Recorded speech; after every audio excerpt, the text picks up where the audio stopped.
তো ইনফরমেশন গুরুদেব চ্যানেলে তোমাদের প্রত্যেককে স্বাগত জানাই। তো আজকে থেকে শুরু হচ্ছে মিক্স জিকে প্রশ্নোত্তর, ডাব্লিউপি, কেপি, কনস্টেবল বলো, এসআই বলো, বা আপকামিং যে এসএসসি গ্রুপ সি, গ্রুপ ডির পরীক্ষা হবে সেগুলো নিয়ে। তো বেশি দেরি না করে চলো প্রশ্ন শুরু করি আজকের। তো দেখো, প্রথম 1 নম্বর প্রশ্ন আছে যে বঙ্কিমচন্দ্রের কোন উপন্যাসে বন্দে মাতরম গানটি রয়েছে। তো অপশন দেখো, 4টা অপশন। তোমরা কিন্তু কমেন্টে উত্তরগুলো দেওয়ার চেষ্টা করবে। তো দেখো প্রথম অপশন আছে এ নম্বর বিশ্ববৃক্ষ, বি নম্বরে আছে আনন্দমঠ, সি নম্বরে কৃষ্ণকান্তের উইল, আর ডি নম্বরে নীলদর্পণ। তো চলো ফটাফট উত্তর দাও, কী হবে সঠিক উত্তর।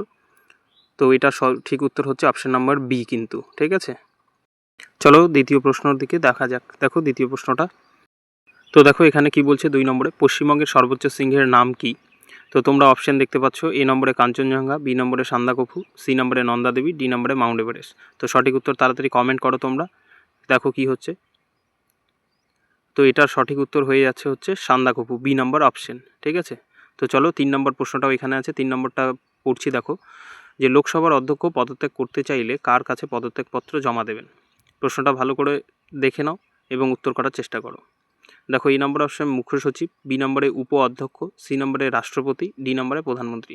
তো কার কাছে দেবেন লোকসভার অধ্যক্ষ, তো সেটা উপ অধ্যক্ষর কাছে দেবেন। অপশন নাম্বার বি কিন্তু হচ্ছে সঠিক উত্তর। তো চলো এবার 4 নম্বর প্রশ্ন, সংসদের উভয় কক্ষের যৌথ অধিবেশনের সময় কে সভাপতিত্ব করেন। তো ফটাফট উত্তর করো কমেন্টে। তো দেখো এখানে এ নম্বর অপশানে বলছে রাষ্ট্রপতি, বি নম্বরে উপরাষ্ট্রপতি, সি নম্বরে লোকসভার স্পিকার, আর ডি নম্বরে এদের কেউ নয়। তো কোনটা হবে অপশন, বলো তাড়াতাড়ি বলার চেষ্টা করো তোমরা কমেন্টে। তো এটার উত্তর হবে যৌথ অধিবেশন, এটা হচ্ছে লোকসভার স্পিকার বা অধ্যক্ষ বলতে পারো। অপশন নাম্বার সি হচ্ছে সঠিক উত্তর। আর এটা কত নম্বর ধারাতে আছে, 108 নম্বরে যৌথ অধিবেশনটা আছে কিন্তু। তো পরের 5 নম্বর প্রশ্ন বলছে ভারতের সবচেয়ে বড় সেচ খাল কোনটি। তো নিচে দেখো এবিসিডি করে 4টা অপশান আছে। তো এ নম্বরে বলছে ইন্দিরা গান্ধী খাল, বি নম্বরে বলেছে পূর্ব মেদিনীপুর খাল, সি নম্বরে সুয়েজ খাল, ডি নম্বর কোনোটিই নয়। তো কোন অপশানটা হবে এটা সঠিক উত্তর, তাড়াতাড়ি কমেন্ট করো তোমরা। তো এটার সঠিক উত্তর হয়ে যাবে এ নাম্বার অপশন, ইন্দিরা গান্ধী খাল। এটাই কিন্তু ভারতের মধ্যে সবচেয়ে বড় সেচ খাল কিন্তু। তো 6 নম্বর প্রশ্ন দেখো, পশ্চিমবঙ্গের রাজ্য ফুল কোনটি। তো 4টা অপশন আছে, কোনটা উত্তর হবে সেটা বলো তোমরা। এ নম্বরে পদ্ম, বি নম্বরে গোলাপ, সি নম্বরে শিউলি, আর ডি নম্বরে সূর্যমুখী। তো কোনটা হবে তাড়াতাড়ি বলার চেষ্টা করো। তো অপশন নাম্বার সি অর্থাৎ শিউলি হচ্ছে পশ্চিমবঙ্গের রাজ্য ফুল। আর তোমরা লাইক করো কিন্তু সেশনটাকে, অবশ্যই লাইক করো ফটাফট। এবার দেখো 7 নম্বর, ভারতের সংবিধান কার্যকর হয় কবে। 4টা অপশন আছে, ভালো করে পড়বে কিন্তু, কার্যকর বলেছে কিন্তু। তো অপশন এ নম্বরে 15ই আগস্ট 1947, বি নম্বরে 26শে জানুয়ারি 1950, সি নম্বরে 2 অক্টোবর 1949, ডি নম্বরে 26শে নভেম্বর 1949। তো এটার সঠিক উত্তর হয়ে যাবে অপশন নাম্বার বি কিন্তু, 26শে জানুয়ারি 1950 সালে কার্যকর হয়েছিল। এবার 8 নম্বর প্রশ্ন, পলাশির যুদ্ধ কবে হয়েছিল। তো পলাশির যুদ্ধ কবে হয়েছিল এটা তোমরা কমেন্ট করো তাড়াতাড়ি। অপশান এ বলছে 1757, বি নম্বরে 1764, সি নম্বরে 1857, ডি নম্বরে 1748 সালে। তো সঠিক উত্তর কোনটা হবে, পলাশির যুদ্ধ হয়েছিল 1757। কাদের মধ্যে হয়েছিল এটা তোমরা কিন্তু কমেন্ট করবে, ঠিক আছে। তো এবার নেক্সট প্রশ্ন দেখো, পশ্চিমবঙ্গের রাজ্য পাখি কোনটি কিন্তু। তো তাড়াতাড়ি দেখো তোমরা এবং উত্তরগুলোকে কমেন্ট করো। এ নম্বরে বলছে ময়ূর, বি নম্বরে দোয়েল, সি নম্বরে মাছরাঙা, ডি নম্বরে কোকিল। তো পশ্চিমবঙ্গ থেকে কিন্তু খুব আসে পরীক্ষায় রাজ্য পাখি, রাজ্য ফুল, এগুলো কিন্তু রাজ্য প্রাণী, মেছো বেড়াল যেটা, সেটা কিন্তু খুব দেয়। তো এটা কি হবে, অপশন নাম্বার সি হচ্ছে এটা সঠিক উত্তর, মাছরাঙা হচ্ছে এটার আমাদের সঠিক উত্তর হয়ে যাবে এখানে, পশ্চিমবঙ্গের রাজ্য পাখি কিন্তু। তো নেক্সট প্রশ্ন বলছে ভারতের বৃহত্তম রাজ্য আয়তনে কোনটি। ব্রেকেটে দেখো আয়তন কথাটা লেখা আছে কিন্তু। 4টা অপশন আছে দেখো, এ নম্বরে উত্তরপ্রদেশ, বি নম্বরে মহারাষ্ট্র, সি নম্বরে মধ্যপ্রদেশ, ডি নম্বরে রাজস্থান।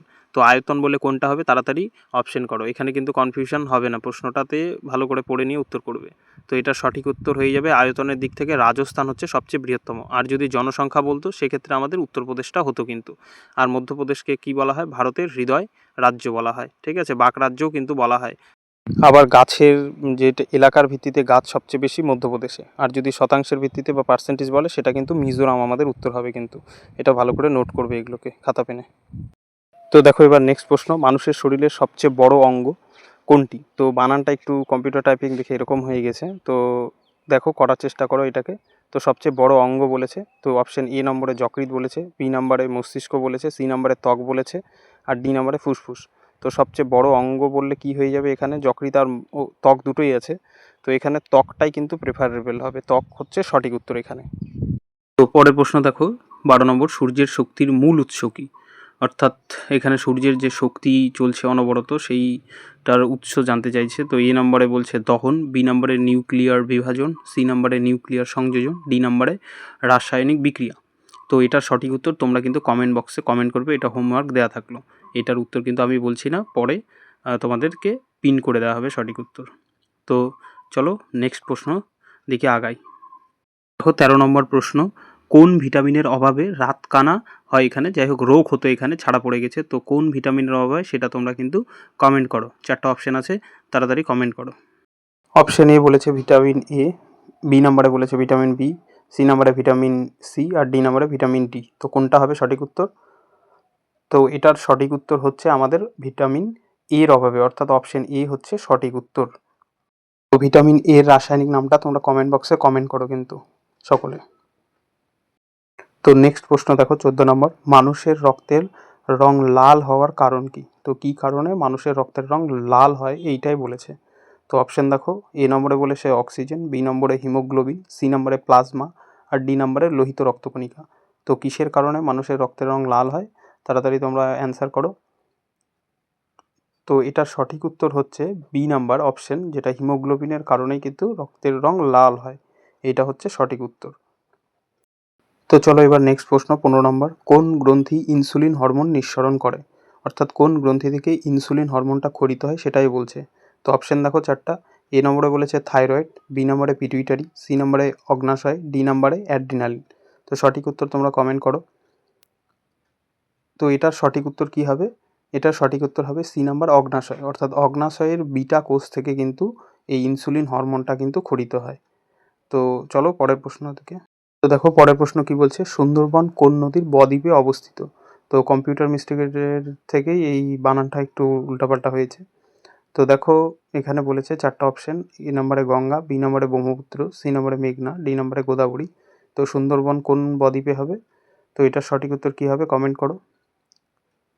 তো এটার সঠিক উত্তর হয়ে যাবে অপশন এ গঙ্গা, গঙ্গা নদীর বদ্বীপেই কিন্তু সুন্দরবনটা অবস্থিত, এবং এই বদ্বীপটা কিন্তু সবচেয়ে বড় বদ্বীপ, ঠিক আছে।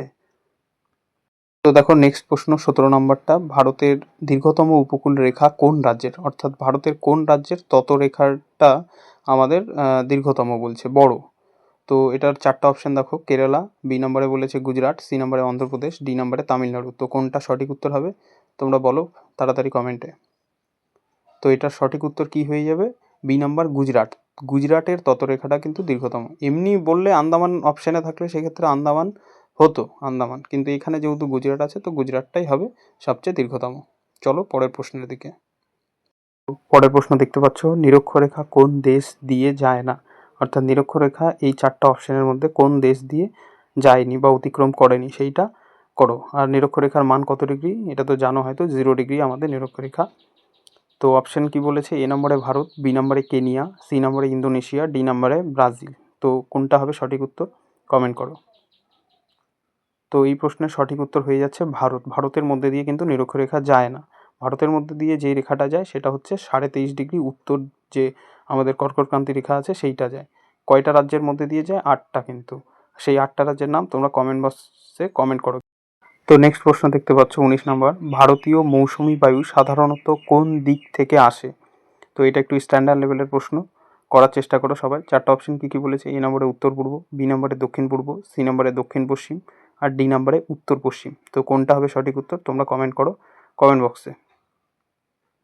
এই প্রশ্নের সঠিক উত্তর কি হয়ে যাচ্ছে তাহলে? অপশন নাম্বার সি, দক্ষিণ পশ্চিম মৌসুমি বায়ু আমাদের এই দিকটা দিয়েই কিন্তু আসে, দক্ষিণ পশ্চিম দিক দিয়ে, অর্থাৎ এটা গ্রীষ্মকালীন যে মৌসুমি বায়ুটা সেইটা।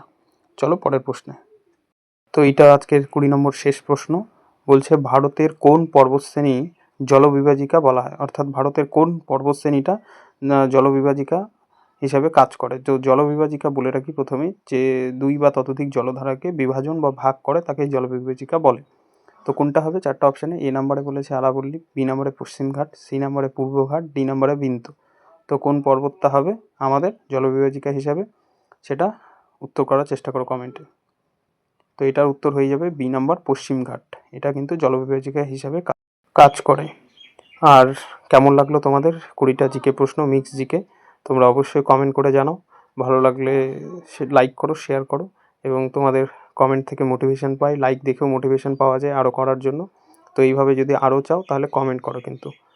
আর অবশ্যই কার কটা প্রশ্ন 20টার মধ্যে কে কটা ঠিক করতে পারলে সেটা কমেন্ট করো, কার কটা ঠিক হলো সেই জায়গাটা।